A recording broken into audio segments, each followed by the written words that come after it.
I think sometimes we think to ourselves, if we just had that one next thing, or if we could just marry that person over there, or if we could just see that number in our bank account, then we'll be satisfied, then we'll be happy. I guess the question that I'm asking is, does that ever really work? Hello, welcome back to Making the Christ Connection, where we strive to find Christ in all the pages of Scripture. My name is Bethany, and in today's video, we're going to be studying in the book of Ecclesiastes and wrestling with the question of where do we find ultimate satisfaction and meaning in life. So I already went over the context of the book of Ecclesiastes as well as the first 11 verses of the first chapter in the first installment of this study. I will link it above. If you have not seen that portion, I would recommend going back and watching that first and then coming back to this study. But if you are all caught up, then let's go ahead and get into it. So the question is, what is the meaning of life? In what do we find our satisfaction? The book of Ecclesiastes, but especially in chapters 1 and 2, but really throughout the entire book, we find Solomon's investigation of these questions.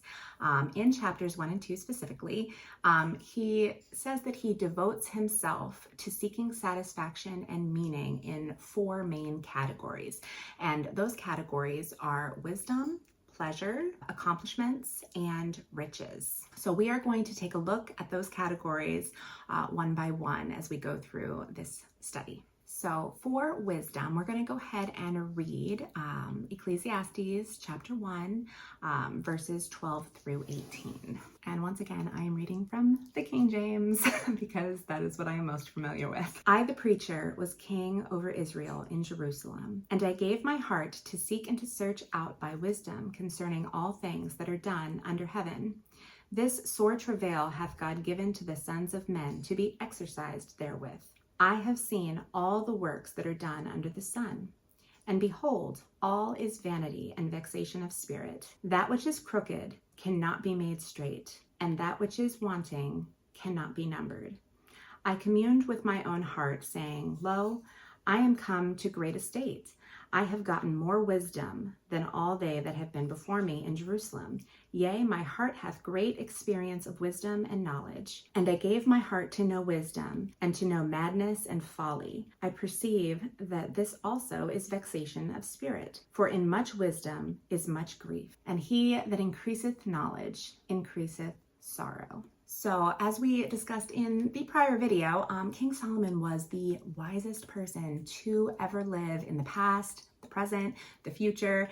He's it. He is the most wise human that has ever existed or will ever exist. And he said, despite all the wisdom that he had and obtained, there were still things in the world that were broken. There were still things in the world that couldn't be fixed. And this caused him great sorrow. So in seeking wisdom as his means of satisfaction, wound him up in depression. The next one we're going to investigate is pleasures. So in chapter 2, verses 1 through 3, it says, I said in mine heart, Go to now, I will prove thee with mirth. Therefore enjoy pleasure, and behold, this also is vanity. I said of laughter, it is mad, and of mirth, what doeth it? I sought in mine heart to give myself unto wine, yet acquainting my heart with wisdom, and to lay hold on folly, till I might see what was that good for the sons of man, which they should do under the sun all the days of their life. In this passage, mirth refers to a joy or a gladness associated with festivities or banquets. So he was basically seeking out meaning in good and plenteous food and good and plenteous wine.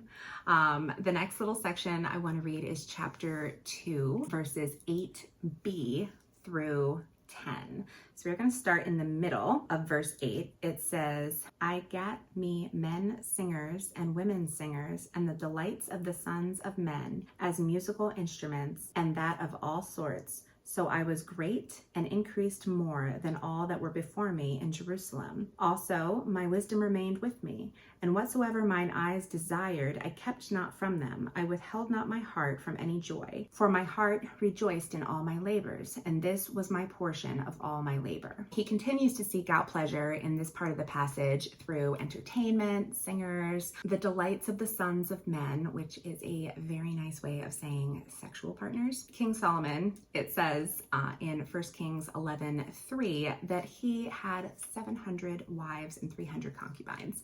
So he definitely explored that as an avenue of finding fulfillment.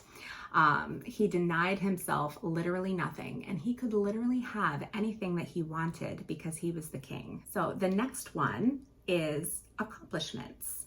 And for that one, we are going to go ahead and read chapter 2, verses 4-6. I made me great works. I builded me houses. I planted me vineyards. I made me gardens and orchards, and I planted trees in them of all kinds of fruits. I made me pools of water to water therewith the wood that bringeth forth trees. So Solomon had built a beautiful palace with all of the luxuries that he could ever want. He spared no expense. The next category is riches, which follows that last passage, chapter 2, verses 7 and 8. I got me servants and maidens, and had servants born in my house. Also, I had great possessions of great and small cattle above all that were in Jerusalem before me. I gathered me also silver and gold, and the particular treasure of kings and of the provinces. Throughout his life, Solomon had obtained great wealth, both in money and in cattle, I'm sure in other possessions. He literally wanted for nothing. So those are the 4 basic categories that Solomon was looking for satisfaction. So I just want to pause for a second and say, how relevant and timeless are those categories? Don't we still look for meaning and satisfaction in all of those same places? I guess Solomon was right when he wrote chapter 1, verses 9 and 10, which says, the thing that hath been is that which shall be, and that which is done is that which shall be done, and there is no new thing under the sun. Is there anything whereof it may be said, see, this is new? It hath been already of old time which was before us. How true. He was looking for meaning in all of those things, and we look for meaning in all of those same things. We look for meaning in our education or our wisdom. We look for satisfaction in our job. We look for satisfaction in promotions, in raises, in financial milestones, in our possessions like designer clothes, bags, shoes, in our physical appearance. We look for satisfaction in all of these same places. I think sometimes we think to ourselves, if we just had that one next thing, or if we could just marry that person over there, or if we could just see that number in our bank account, that then we'll be satisfied, then we'll be happy. But I guess the question that I'm asking is, does that ever really work? Would we really be satisfied if we met those goals? I am inclined to think not, and Solomon, who was the wisest man ever to live, came to the same conclusion. So the conclusion that he came to with wisdom as the meaning of life was this.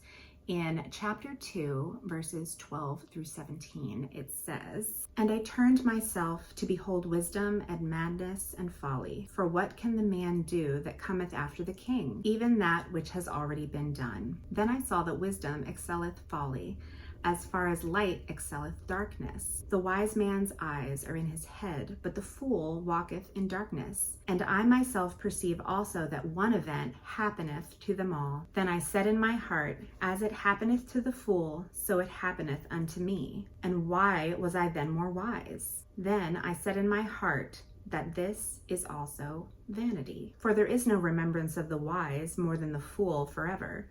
Seeing that which is in the days to come shall all be forgotten. And how dieth a wise man? As the fool.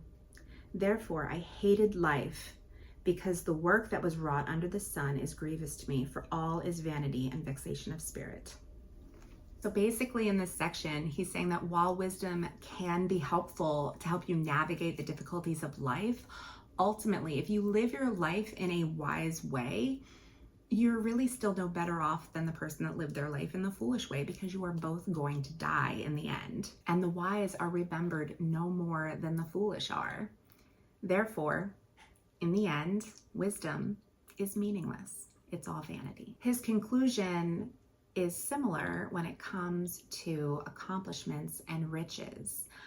He comes to his conclusions about these two topics in chapter 2, verses 18 to 23. Yea, I hated all my labor which I had taken under the sun, because I should leave it unto the man that shall be after me. And who knoweth whether he shall be a wise man or a fool? Yet shall he have rule over all my labor wherein I have labored, and wherein I have showed myself wise under the sun. This also is vanity. Therefore I went about to cause my heart to despair of all the labor which I took under the sun. For there is a man whose labor is in wisdom and in knowledge and in equity. Yet to a man that hath not labored therein shall he leave for his portion. This also is vanity and a great evil. For what hath man of all his labor and of the vexation of his heart, wherein he hath labored under the sun? For all of his days are sorrow, and his travail grief. Yea, his heart taketh not rest in the night. This also is vanity. So what he is saying here is that even though you may have been a wise person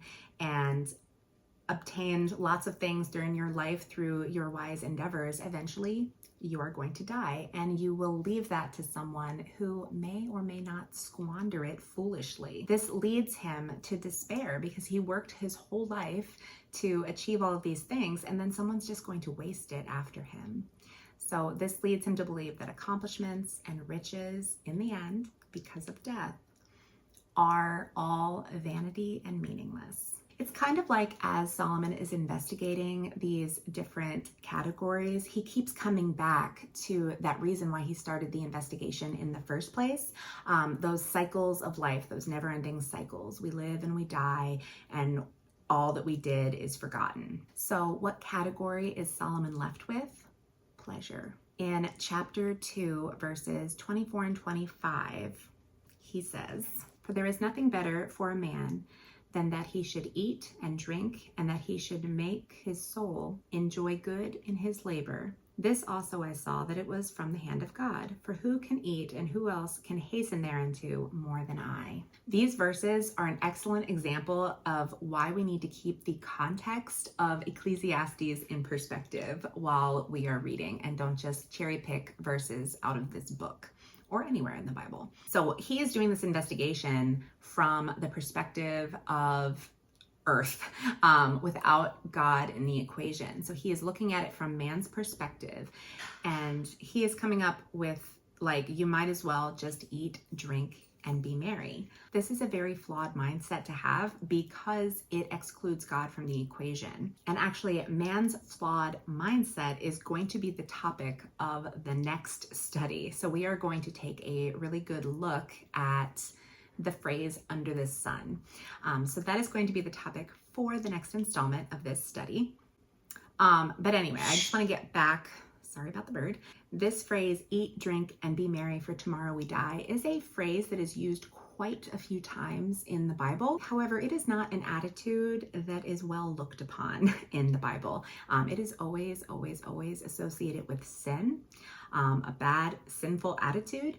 And it is also associated with coming judgment. So just to bring the idea that this eat, drink, and be merry mindset is in the Bible, but it is not a biblical concept, I just want to go ahead and read a parable that Jesus gave in Luke 12:16 through 21, where this phrase is actually used. "And he spake a parable unto them, saying, The ground of a certain rich man brought forth plentifully. And he thought within himself, saying, What shall I do, because I have no room wherewith to bestow my fruits? And he said, This will I do, I will pull down my barns and build greater, and there I will bestow all my fruits and all my goods. And I will say to my soul, Soul, thou hast much goods laid up for many years. Take thine ease, eat, drink, and be merry. But God said unto him, Thou fool, this night thy soul shall be required of thee. Then whose shall those things be which thou hast provided? So is he that layeth up treasure for himself and is not rich towards God. So the man in this parable was so consumed with being satisfied with his riches, with his obtaining of things, in this case, his fruits and his building bigger barns. He was so focused on the temporary earthly things that he forgot to stop and ask himself, why are we here? What is the meaning? Is there a God? And he was not prepared when God said, today your soul is required of you. His obsession with temporary things cost him the eternal things. When you are seeking after something in such a way that you're trying to find your satisfaction in it, you're trying to find the meaning of your life in it, that thing becomes the most important thing to you, because that's what you're associating the entire meaning of your life with. I just want to read one more thing in Ecclesiastes chapter 5, verses 10 and 11. He that loveth silver shall not be satisfied with silver, nor he that loveth abundance with increase. This also is vanity. When goods increase, they are increased that eat them. And what good is there to their owners thereof, saving the beholding of them with their eyes? Here in these verses, Solomon is basically saying, whatever you are trying to seek your satisfaction in and place the meaning of your life in, if it is a temporal thing, you're never going to reach that goal. It's never going to be enough. It is never going to satisfy. People who love money will always want more money, and people who love possessions will always want more possessions. People that want to be thin will always want to be thinner. People who want to build muscle will always need more muscle. There is no satisfaction to be found in those things. You can never have enough of the thing that is giving you meaning. In fact, when we do this, we actually have a covetous relationship with whatever that thing is. So let's use money because that's easy. If you want money and you want money that you don't have, that is covetousness. In Colossians 3:5, it says that covetousness is the sin of idolatry. Whatever you are trying to place the meaning of your life in, that is your God. If that thing is anything other than God, then it is idolatry. So here it really is, guys. To pursue something more than you pursue God is to have a fundamental misunderstanding of who God is. He is worthy of all of our seeking, of all of our adoration. He is worthy of us finding our meaning in life in him. In fact, he created us to pursue him, and he is worthy of our wholehearted seeking. It should be our whole mission in life to seek to be rich toward God, like the man in the parable did not. On that day when God says, today your soul is required of you, are you ready? Are you ready for that day? Or are you too busy with the temporal things of this world? Are you distracted by things that really, in the end, are meaningless? So that is our study for today, looking at the meaning of life. I hope you join us for the next installment. Like I said a little bit earlier in the video, it is going to be about the phrase under the sun and what that means within the context of the book of Ecclesiastes. So I hope you join us, and I will see you next time. Bye.